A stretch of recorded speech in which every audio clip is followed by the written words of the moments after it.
Tikman natin.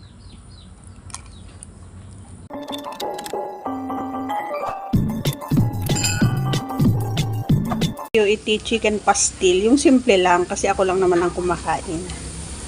Ito yung manok. Nilaga muna natin and then hinimay-himay natin.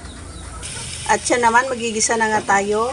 Siyempre, mas masarap ang chicken pastil kapag maanghang. Siyempre, ako lang din naman ang kakain. Ayan. So, ayan, medyo nag-brown-brown na yung ating mga panpalasa. Ilagay na natin yung manok. Ayan.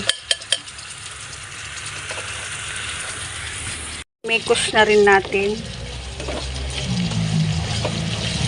Hanggang sa mag-brown din yung chicken.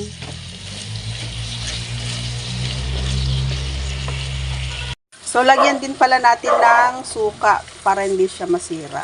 Yan ang sikreto, guys. Suka. Pag naglalagay kayo ng suka, huwag nyo munang hahaluin. Para manuot. Manuot? Okay?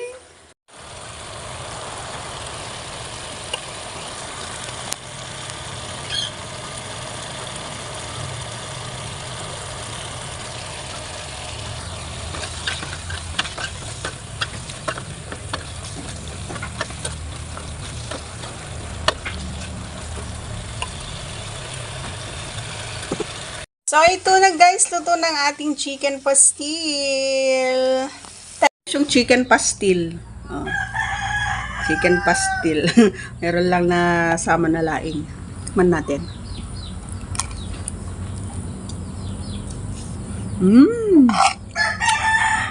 Sarap. Yummy. Sila.